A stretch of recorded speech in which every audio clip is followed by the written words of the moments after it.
do we have to look at Genesis 2:17 and say, well, Adam didn't drop dead the very day that he ate of the fruit, and so therefore die must mean something completely different than we usually take the word to mean? No.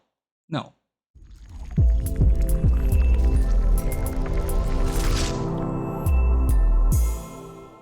Hello everybody, welcome back to Study is Key. That is, welcome back if you've been here before. If you've not been here before, welcome to the channel.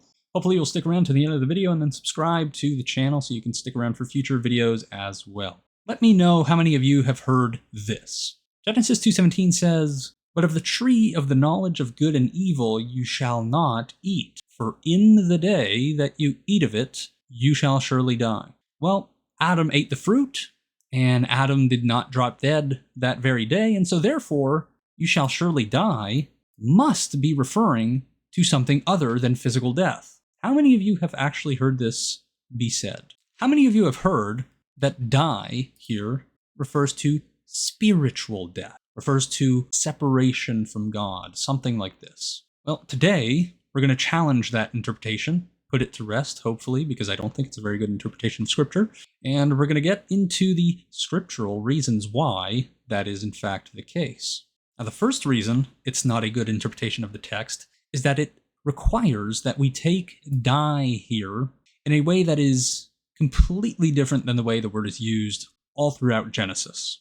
All throughout Genesis, the word die, or its cognate death, consistently, all throughout, refer simply to physical death, to going from being an animate being to being an inanimate corpse. That's what it refers to all throughout Genesis. In fact, let's just do a Control F here. Now, for all of you not tech-savvy people, Control F is just a function that allows you to search for a word on a page. And so we're going to search for the word die, and we're going to scroll through Genesis, and we're going to see how many times the word die refers to spiritual death versus how many times it refers to just going from being an animate creature to an inanimate creature. So, of course, you have the instance here in Genesis 2:17, which is under examination. So we're not going to assume just yet what it means, whether it refers to spiritual death or to death as normally understood. So we're going to scroll down. Now, the very next use of die in Genesis is in Genesis 3:3,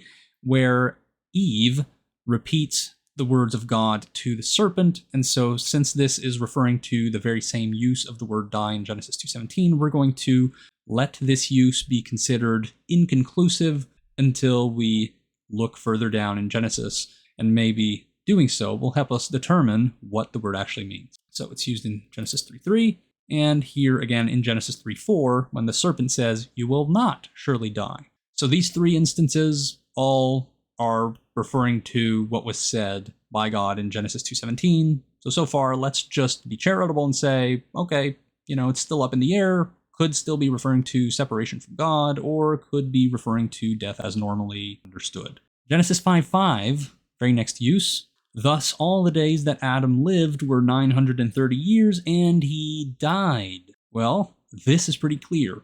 Adam died. Is this saying that after 930 years of Adam living, that he spiritually died? No, it means he became a corpse, right? He went from animate to inanimate. Same thing here. Genesis 5:8, died. Genesis 5 is all about people who lived for a number of years and they eventually died. That is, they became corpses, they became inanimate. So now the evidence is leaning strongly toward, hey, we should probably take die in Genesis 2 to refer to the same thing it's referring to here. Let's keep going. Genesis 6:17, "Everything that is on the earth shall die," that is, become inanimate. Genesis 7:21, "And all flesh died that moved on the earth," that is, all flesh became inanimate. Genesis 7:22, "Everything on the dry land in whose nostrils was the breath of life died," that is, it became inanimate. Genesis 9:29, "And all the days of Noah were 950 years, and he died," that is, he became a corpse, he became inanimate. Genesis 11:28, "Haran died in the presence of his father Terah," that is, he became inanimate, he became a corpse. Genesis 11:32, Terah died in Haran, that is, he became inanimate in Haran, he did not become separated from God in Haran. Genesis 19:19, but I cannot escape to the hills, lest the disaster overtake me and I die. That is, lest the disaster overtake me and I become a corpse. I become inanimate.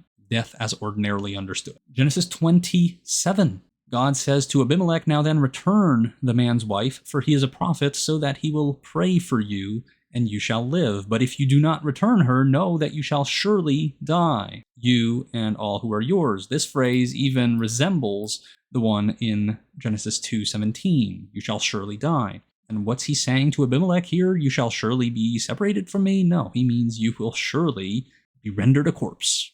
Genesis 23:2. Sarah died, became inanimate. Genesis 25:8. Abraham breathed his last and died in a good old age. Did Abraham become separated from God at a good old age, or did he become a corpse at a good old age? I think you know the answer.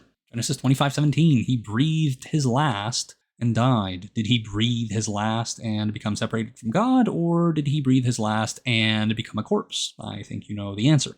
Genesis 25:32. Esau said, I am about to die. Of what use is a birthright to me? Did Esau mean I am about to be separated from God, or did he mean I am about to become a corpse? I think you know the answer. Genesis 26:9. So Abimelech called Isaac and said, behold, she is your wife. How then could you say, she is my sister? Isaac said to him, because I thought, lest I die because of her. Well, was Isaac afraid of being separated from God when he called her his sister? Or was he afraid to become a corpse, to be killed? I think you know the answer. Here's a cognate of die, just a few verses later in verse 11 of Genesis 26. So Abimelech warned all the people, saying, whoever touches this man or his wife shall surely be put to death. That is, be rendered a corpse. Now, we could keep going on and on throughout Genesis. It's pretty obvious die just means what we all take the word to mean ordinarily. And to suppose that in Genesis 2:17 the word means something different, and in Genesis 3:3 and 3:4, then it means all throughout the rest of the book of Genesis is just not very compelling. It strains credulity to suggest that those uses of the word are totally different than the way the word is used all throughout Genesis elsewhere. But that still leaves the question open of how we should understand Genesis 2:17, because it is in fact the case that when Adam ate of the fruit, he did not drop dead that very day. How then are we to understand Genesis 2:17? I suggest that we turn now to Irenaeus of Lyon. Irenaeus of Lyon was an early church father who wrote considerable works, some of which we actually have still today, including one called Against Heresies, which is a massive work, and Proof of the Apostolic Preaching, to which we will turn our attention here in a little bit. And we also have some fragments from some of his lost works, and we're actually going to look at a quote from one of those fragments as well. So again, Irenaeus was an early church father who wrote prior to the 200s in the late 2nd century, and here's the quote that I just alluded to from one of the fragments of his lost writings. So in fragment 16, this is what Irenaeus wrote. Again, this is a very old interpretation of Genesis. He says, and who pointed out to this accursed man-slaying serpent that the sentence of death pronounced against them by God would not take immediate effect when he said, for in the day that ye eat thereof ye shall surely die. So Irenaeus, again, writing prior to the 200s, interprets this phrase, for in the day that ye eat thereof ye shall surely die, in a way that allows for the sentence of death pronounced against them to not take immediate effect. So it can, in fact, and does refer, in Irenaeus' mind, to death as normally understood. It's just that he did not drop dead that very day. But how is that reasonable? How can that be the case? I mean, does he not say in Genesis 2:17, for in the day that you eat of it, you shall surely die? In the day that you eat of it? Now, before we answer how that is possible, let's just look at another quote from Irenaeus. This is from his Proof of the Apostolic Preaching.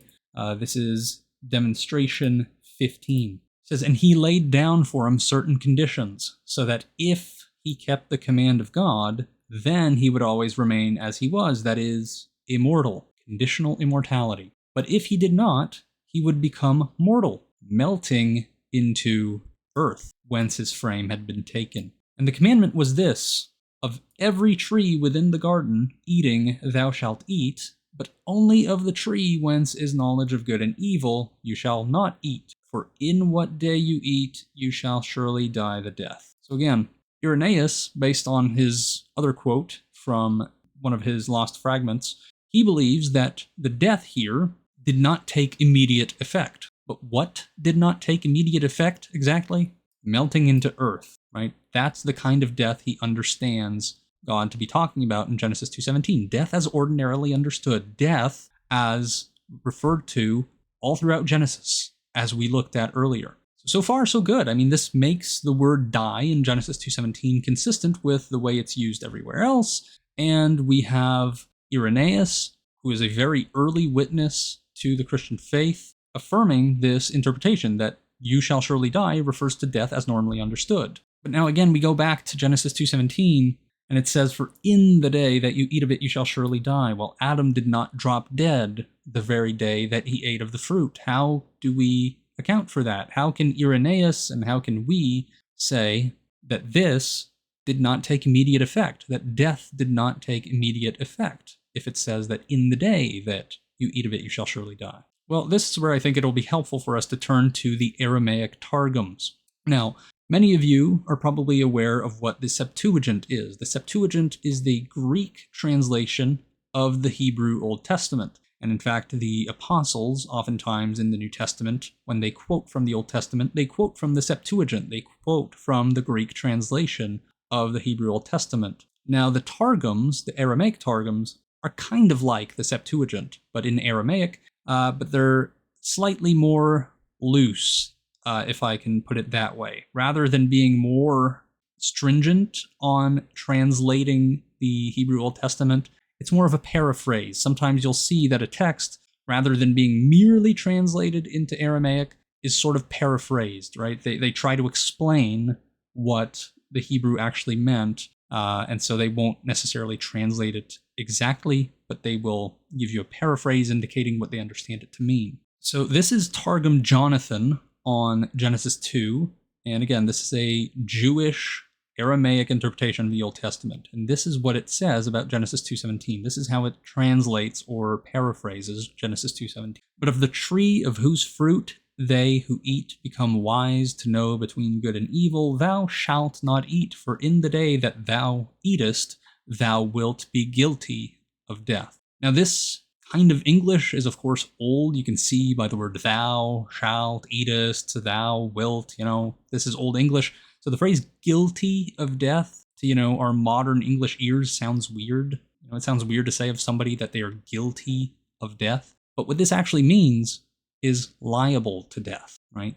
In the day that you eat of the fruit, you will be liable to death. And does that not make complete sense? Does it not make complete sense that what he's saying is when you eat of the fruit, you will be liable to death? Now, it's clear how that cannot take immediate effect, right? You're immediately liable to death, right? That in that day that you eat of the fruit, on that very day, you'll be liable to death. But that does not mean that the death itself will occur on that day. It just means that you're liable to death from that day onward. Now it all makes sense. When Adam ate of the fruit, he immediately became liable to death, but the death did not occur until he died much later at the age of 930, according to Genesis 5. In fact, just consider too what God said to Adam in Genesis 3:19 after Adam had eaten of the tree. He says, by the sweat of your face you shall eat bread till you return to the ground. Out of it you were taken, for you are dust, and to dust you shall return. That's the kind of death that Adam was to expect. It just did not happen on the very day that he ate of the fruit. What did happen on the very day that he ate of the fruit is that he became liable to death. Now, there's one more thing that we could look at before ending this video, and that is how this phrase, you shall surely die, is used elsewhere in Scripture. Now, in Genesis 20, verse 3, and we looked at Genesis 27 earlier, in Genesis 20, verse 3, it says, God came to Abimelech in a dream by night and said to him, behold, you're a dead man, because of the woman whom you have taken, for she is a man's wife. Now, Abimelech had not approached her, so he said, Lord, will you kill an innocent people? Did he not himself say to me, 'She is my sister'? And she herself said, 'He is my brother'? In the integrity of my heart and the innocence of my hands I have done this." Then God said to him in the dream, "Yes, I know that you have done this in the integrity of your heart, and it was I who kept you from sinning against me. Therefore I did not let you touch her. Now then, return the man's wife, for he is a prophet, so that he will pray for you and you shall live. But if you do not return her, know that you shall surely die, you and all who are yours. You shall surely die, you and all who are yours." What does this mean? It means that God was going to kill Abimelech and those who belong to him. So the phrase refers to the actual death penalty as ordinarily understood, not to some separation from God or something like this. No, the death penalty as normally understood. In 1 Kings 2, verse 37, it says, "For on the day you go out and cross the brook Kidron, know for certain that you shall die. Your blood shall be on your head." So there's that phrase. On the day you go out and cross the brook Kidron, know for certain that you shall die. Your blood shall be on your head. Well, what does that mean? It means that you shall surely die refers to the actual death penalty. In Ezekiel 18, verses 10 to 13, it says, "If he fathers a son who is violent, a shedder of blood, who does any of these things, though he himself did none of these things, who even eats upon the mountains, defiles his neighbor's wife, oppresses the poor and needy, commits robbery, does not restore the pledge, lifts up his eyes to the idols, commits abomination, lends at interest, and takes profit, shall he then live? He shall not live. He has done all these abominations. He shall surely die. His blood shall be upon himself." So again, he shall surely die. What does that mean? It refers to the death penalty as normally understood. And finally, reading from the CSB here in Jeremiah 26:8, we read, "When he finished the address the Lord had commanded him to deliver to all the people, immediately the priests, the prophets, and all the people took hold of him, yelling, 'You must surely die.'" Then, verse 11 says that the priests and the prophets said to the officials and all the people, "This man deserves the death sentence because he has prophesied against this city, as you have heard with your own ears. So you shall surely die." What did they mean by that? They meant that the man deserved the death sentence.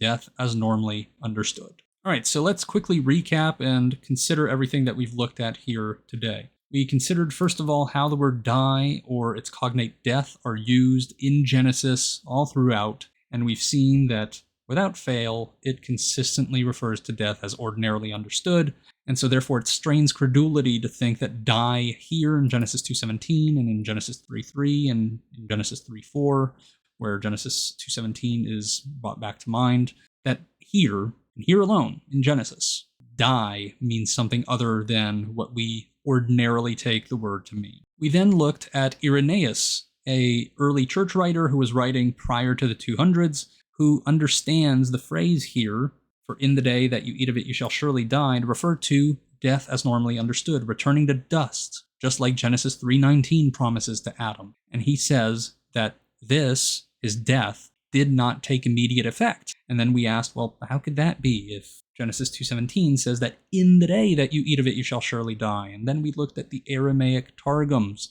specifically Targum Jonathan on Genesis 2:17, and it understands Genesis 2:17 to mean, and by the way, the Targums are even more ancient than Irenaeus. Okay, it's an ancient Jewish translation or interpretation or paraphrase of Genesis 2:17, and the Targum understands Genesis 2:17 to mean that in the day that Adam ate of the fruit, he became liable to death. And so something did in fact happen on the very day that he ate of the fruit. He became liable to death. But that doesn't mean that Adam, on the very day that he ate of the fruit, would necessarily drop dead. And finally, we looked at how the phrase, "you shall surely die," is used throughout the Old Testament, and consistently, it just refers to death as normally understood. A death sentence as normally understood, the death penalty, not separation from God or broken relationship. It's not being used in some mystical, esoteric way. It's being used in its ordinary sense. And so, do we have to look at Genesis 2:17 and say, well, Adam didn't drop dead the very day that he ate of the fruit, and so therefore die must mean something completely different than we usually take the word to mean? No. So what this means is, but of the tree of the knowledge of good and evil you shall not eat. In the day that you eat of it, you shall become liable to death. Simple. It's simple. It's elegant. It fits with Irenaeus. It fits with Targum Jonathan. It fits with the rest of Genesis. It fits with how the phrase, you shall surely die, is used everywhere else in Scripture. This is what you want from an interpretation. It's coherent across many different lines of thought. The typical interpretation you hear is not very compelling. It renders the phrase, you shall surely die, different than you would take it elsewhere in the text of Scripture. It makes the word die different from the way you would take it elsewhere in Genesis. It's just not a very good interpretation. In the day that you eat of it, you shall surely die. That is, in the day that you eat of the tree, you will have signed your death wish. You'll be doomed to die. You'll be liable to death. Your death will be certain. That does not mean that you will drop dead that very day, Adam. It just means that when you do this thing, you'll have signed your death wish. Your death will be certain. Doesn't mean that you will certainly die that very day, but it means that that very day, it'll be certain that you will die. When? That's another question. All right, so that's going to be all for today. I went a little bit longer than I expected with this one. I hope I gave you guys something to think about. If you'd never heard Genesis 2:17 interpreted this way, let me know what you think. If you think it's more compelling, if you think it is the interpretation that you will go with from now on, and let me know if you agree with me that it's about time that we retire this old interpretation of Genesis that says, well, Adam didn't drop dead on the very day that he ate of the fruit, and so therefore die must mean something totally different. Let's slap the label spiritual on it and make it mean something else. I think that's bad exegesis. I think that this interpretation is much more coherent, just makes total sense with Genesis 3:19, with Irenaeus' interpretation, with the interpretation of Targum Jonathan, with how the phrase, you shall surely die, is used elsewhere, with how the word die is used elsewhere in Genesis. I mean, when you have all these different lines of thought that cohere, you know you have a better interpretation on your hands. So anyways, help me out. If you enjoyed the video, like it, comment underneath, share the video. All those things help the video be pushed out to more people so that more people can see this video. And if you're not subscribed to the channel, I would encourage you to do so if you enjoyed what you listened to today.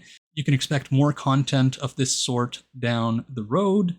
And of course, when you guys subscribe, it lets me know that what I'm doing is not being done in vain, that people are watching, people are enjoying, gaining value from these videos, and it's very encouraging to me. So yeah. And by the way, thank you guys so much for 500 subscribers. That is a considerable milestone, and I am happy to see that people are enjoying this content and finding value in it. So anyways, until next time, please remember, that study is key.